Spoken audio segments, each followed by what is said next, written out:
right, so today we're going to be talking a little bit about Anglo-Saxon history for this PowerPoint. I told you a little bit about some examples of dream vision poetry that are religiously grounded. And you'll notice that religious traditions suffuse almost all the poetry in the Anglo-Saxon period, which shouldn't be too surprising given that almost everyone who was literate was a member of the clergy. Today you're going to hear about the Anglo-Saxon sort of history, who they were, what happened with them, and a lot of this information we get out of a document called the Anglo-Saxon Chronicle. And the Anglo-Saxon Chronicle is essentially a news document that lists yearly what happened. And the different entries tell us a lot of information. So I might read to you from the Anglo-Saxon Chronicle at different points throughout this presentation. The pictures that you're going to see throughout this presentation, most of them are pictures that I took at the British Museum when I got to go visit England quite a few years ago now. This particular piece on this slide is a ceremonial Anglo-Saxon drinking horn. This would be something that a woman high up in the tribe would carry around to the different warriors in order to honor them. You can see that it's something that you don't sit down. It needs to be carried or have some kind of a stand. And you can see the glass has been reconstructed, of course. But this gives you a little bit of sense of kind of what that looked like. If you do the reading, you know that the very first inhabitants of Britain were Celts. And there's very, very little known about the Celts. There's a lot of conjecture about the Celts. They probably lived throughout Europe in the northern area, covering a lot of what we now call France. And they came to England and Ireland over the tiny channel as early as 400 BC. So the Celts, or what the Romans called Britons, were in England when the Romans first attacked it in 55 BC. And the Celts stayed in England throughout all of the various later occupations that you're going to hear about. And there were places where Roman culture didn't extend as far or have as much influence. This was in the north and the west. And those are the areas where the survival of Celtic languages and culture is today, still today. Whereas the Celts in the Romanized areas intermarried, learned Latin, etc. So the Celtic language was Gaelic, and their culture certainly influenced the English, though it's impossible to 100% say how. And you may have heard about Druids. Druids are associated with the Celts. But there was a strong strain of Celtic Christianity that developed very early on in Ireland and eventually actually helped convert some of the Old English population, the Anglo-Saxon population. So what you've got here in the slide are some pictures of Celtic art. And you can see the importance of animals. On the right, you see a bull. There's an entire saga about stealing a bull. So this is something that represents a really important sign of wealth, because if you had a lot of cattle, you had a lot of wealth. On the left, you'll see some jewelry pieces that the British Museum had said were dolphins. To me, they look more like swordfish, but they're obviously some kind of fish creature. That gives you a little bit of sense of what their artwork looked like. Here is an example of some other aspects of Celtic tradition. You can see some of the weaponry, and you can see a hat, a Celtic helmet, excuse me. You can see a little bit about some of the early habitations. So Celtic literary traditions, like most traditions in Europe at this time, were predominantly oral, and storytellers held a privileged position in society. The Celts had a unique language, and there are a number of languages that still exist that are descended from that language family. So you have Irish Gaelic, you have Scottish Gaelic, you have Breton, you have Cornish, and Welsh. These are all Celtic languages, not Germanic languages like English is. English is a Germanic language. So finally, their literacy traditions focused frequently on the supernatural, with magical things and magical creatures happening all the time. And you can see an example on this beautiful page from the Book of Kells of the Celtic interlacing that I mentioned in another presentation. This is a visual example of that Celtic interlacing. Okay, so before I go to the next slide, take your guess about who came in to conquer the Celts. I already mentioned it once. Do you remember who it was? You're right!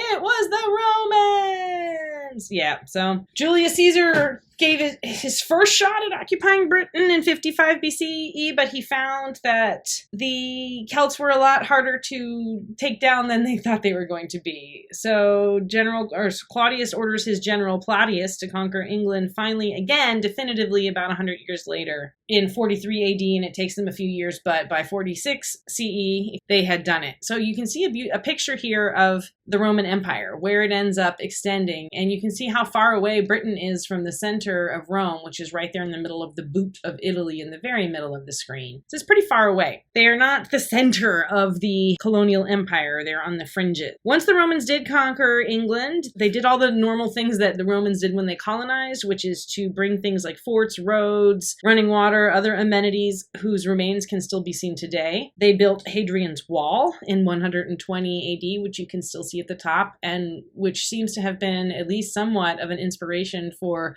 the Wall of George R.R. Martin fame, Game of Thrones fame. They also brought with them Roman culture and Latinate culture and Christianity, right? All of those things came with them when they colonized in Rome. So the Anglo-Saxon Chronicle entry for 60 AD, while Julius Caesar was there, reads as follows. Before Christ's incarnation, 60 of winters, so 60 years after Christ AD, Gaius Julius the Caesar of Romans Britain sought, and Britons with battle defeated, and them conquered. However, might not their kingdom win. And then we see a later entry in the Anglo-Saxon Chronicle that says in 46 CE, here Claudius, next of the Roman kings, Britain land sought, and of the most part of the island under his control took. Also Orkney, the island of Romans, to the kingdom subjected. All right, this is a slide that shows you a little bit of where the Celts ended up in England after the Roman invasion. So some of the Celts stayed and they assimilated into Roman culture, and that happens largely in this area, which is like England proper, essentially. That's the area of Roman occupation for the most part. But other Celts were sort of literally marginalized in that they were pushed into the margins of England. So up here, this top part of England, this is Scotland, where a lot of Celtic people ended up. This down here, right here, this section is Wales, where they speak Welsh. So in Scotland, the Celtic language was Scottish Gaelic, and in Wales, the Celtic language was Welsh. Down here, this area is Cornwall, where the Celtic language was Cornish. Cornish is no longer spoken, it's a dead language, unfortunately. And right down here, this is an area called Brittany, or Little Britain. So you can see that the Celts avoiding this area go sweeping out pretty much wherever they can to get away from specifically the Roman occupation. All right, so something happens. Rome doesn't stay in England forever. They end up leaving, and if you want to take a guess why, go ahead and take it right now before we move on to the next slide. All right, so in 410, or actually 409 CE, Germanic tribes sacked Rome. And what this did is effectively ended Roman occupation of England because the Romans had to recall their troops. You may recall that England was very far away from the center of the Roman Empire, and it was this tiny little island on the outskirts. So Rome recalled all of its troops back to the hub so that it could protect itself. Now, Rome had been in England and had colonized England for about 4 centuries, if you'll remember the timeline. 4 centuries is longer than the United States has existed as a country.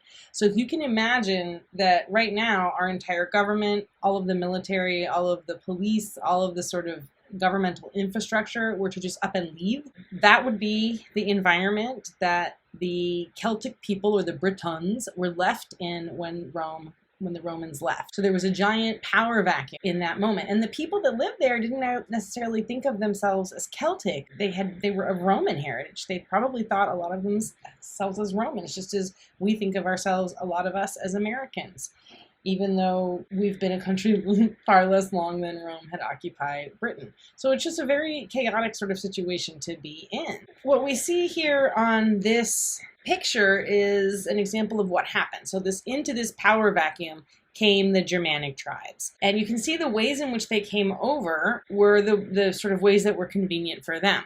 So this area of Europe is actually what we would now think of as Scandinavia rather than Germany, but this is where the Germanic tribes were located at the time. And you can kind of see, like 450, they're showing different areas of where people came. You can see Jutland, or where the Jutes came from, Anglia, where the Angles came from, Saxon coast, where the Saxons came from, and Frisia, where the Frisians came from.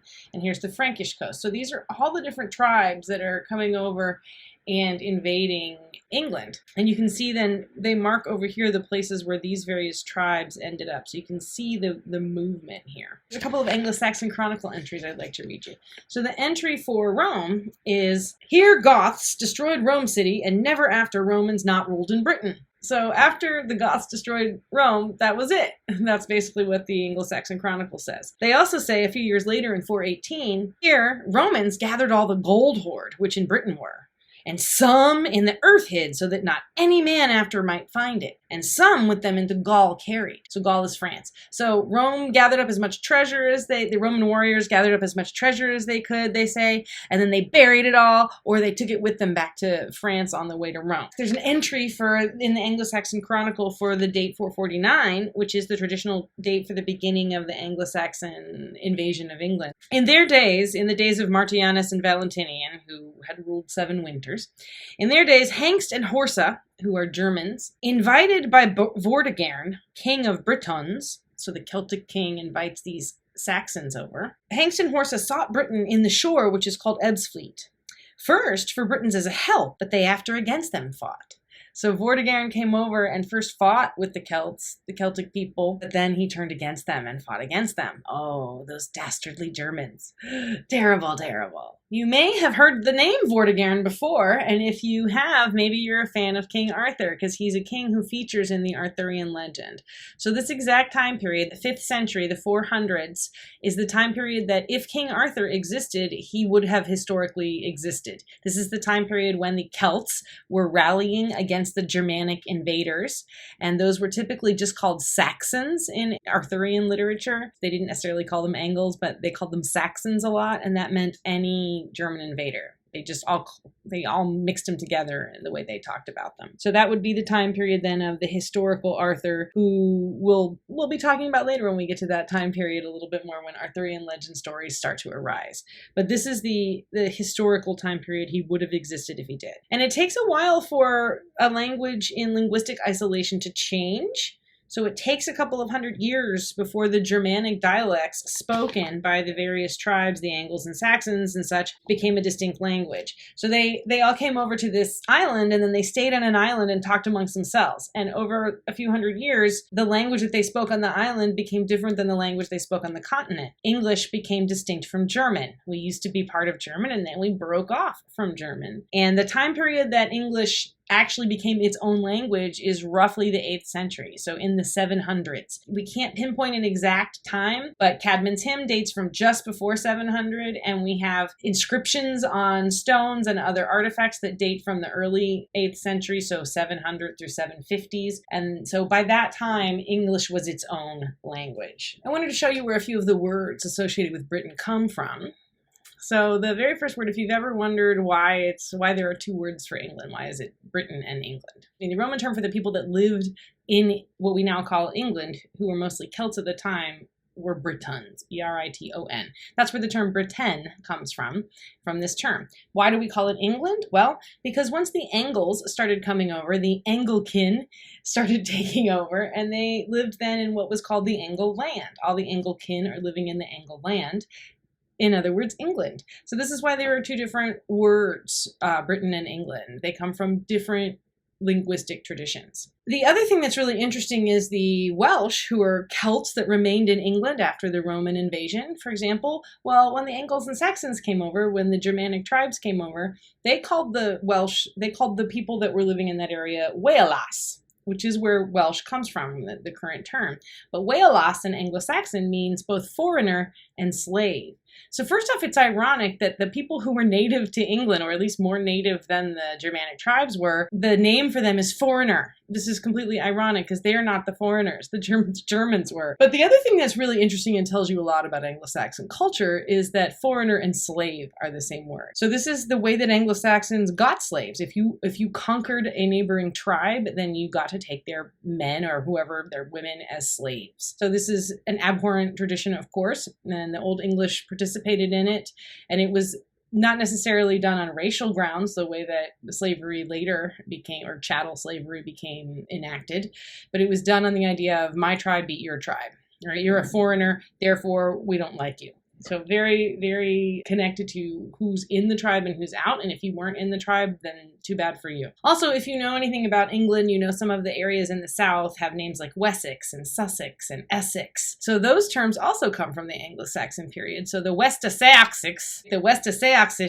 people, the West Saxon people, the Wessex, They live in Wessex, right? So you see how England, England, Wessex, Wessex. You see how these words allied together to become. So this particular slide shows you another visual representation of where the Celts ended up. So the Celts went through this cycle. They went through the same cycle with the Romans. They went through it with the Germans. We're going to see another example with the Germanic tribes. And what happened is some Celts remained where they were. They lived their lives. They assimilated as much as possible. Other Celts moved. They moved to areas that were Celtic controlled, where they could still practice their customs and language. So if you take a look at the map here, we have the area that is now Cornwall. We have Wales, Scotland up here, or Pictland, where the Picts lived.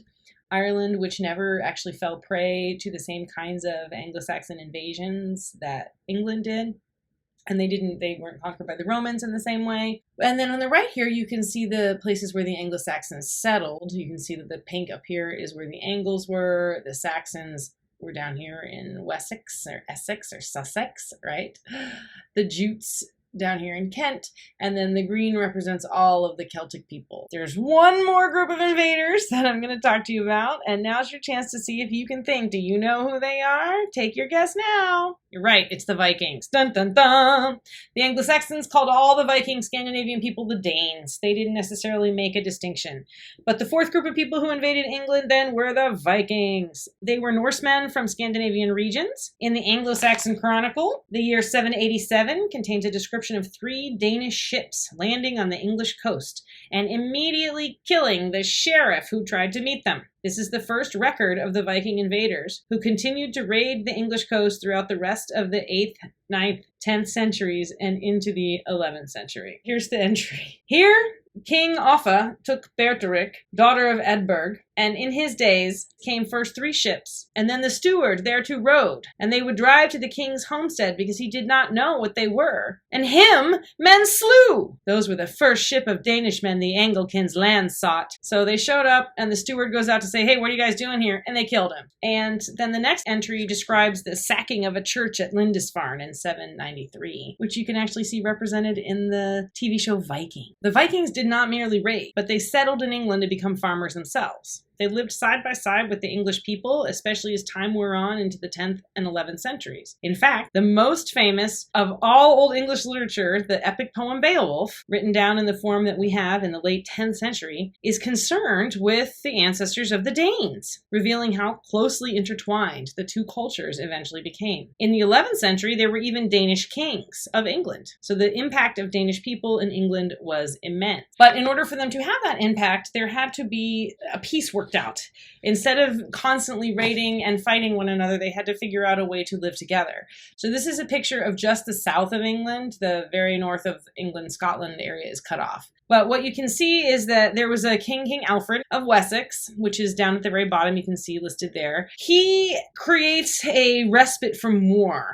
So the way that he's able to do that is he developed the Treaty of Wedmore, which basically they paid off the Danes to stay in a specific area called the Danelaw, and you can see that in this picture here. So there were a number of battles, and finally Alfred is able to establish enough military prowess and might to get the Danes to agree to this agreement where, in effect, it's a trade agreement. So the Danes live in one area and the Anglo-Saxons live in another, and they will trade with each other. So you can see actually the influence of Scandinavian culture on that side, that area of England. If you ever go to York, for example, so many of the names there are Scandinavian in nature rather than Germanic or Celtic. Because he was able to maintain a kind of peace in his reign, then he was able to preserve Old English in the form that we have it today. So he commissioned the translation of a number of important texts into Old English, like from biblical books to Latin, important Latin texts, a number of things he translated into Old English because he felt like people should be able to read them in their own language, not in the language of the church or the language of Latin. And many people sort of consider him like the savior of the English language in a way. And he is the person who likely commissioned the Anglo-Saxon Chronicle. So a lot of this information that we have, he's the one who collected it all together into this one document that we call the Anglo-Saxon Chronicle. By the end of this sort of time period of when the Danes invaded. So we've got Celts, we've got Romans, we've got Germanic people, and we've got Scandinavian people. So sort of 4 groups of people living in England at this time. So I just wanted to show you some artifacts from the Anglo-Saxon period. Here are some more glass work that you can see. Those you can actually set down. Here's an Anglo-Saxon treasure hoard. Lots and lots of gold things that you could wear on different parts of your body. So that was very common. They wore gold armbands, gold necklaces. They were very into bling. And here's another example of Anglo-Saxon artwork. You can see the influence of Celtic interlacing, and you can also see what exquisite metal workers the Anglo-Saxons were. They were not playing around. This tells you a little bit about the Anglo-Saxon interest in or belief in or value in materialism. And I don't just mean materialism in the sense of like being greedy, but in the sense that like material things matter in the world. And that's kind of what we're after. We're after these material things, and we're also after reputation. We're after both. And the Anglo-Saxons seem to have believed that you could bring your hoard on earth with you, because they often had elaborate burials where they would bury a lot of things with the person that was buried, which seems to imply that they believed that maybe those things could be utilized somehow in the afterlife or that sort of thing. Because otherwise, why bury it with them? If you believe, for example, in a Christian sense that the body is irrelevant because your spirit goes on, then you don't need to bury anything with it. But if you believe that maybe those things matter, then you might bury them with the person. So that just gives you a little bit of sense of the focus on material culture and the valuing of material things that the Anglo-Saxon world seems to have valued. 1066 is considered the end of the Anglo-Saxon period, and there's this decisive battle of Hastings, which I will talk with you more about in another lecture. I just wanted to let you know there's a specific end date. There's not a specific beginning date, 700, 750, 800-ish, but there's a very specific end date, and it's 1066. And at this point, Anglo-Saxon culture is effectively ended. So, but up until this time, it was flourishing. The society that remained in England was of extremely mixed composition. So, all right, that's the history of the Anglo-Saxon world for you at this time. I look forward to seeing you in the future. Bye-bye.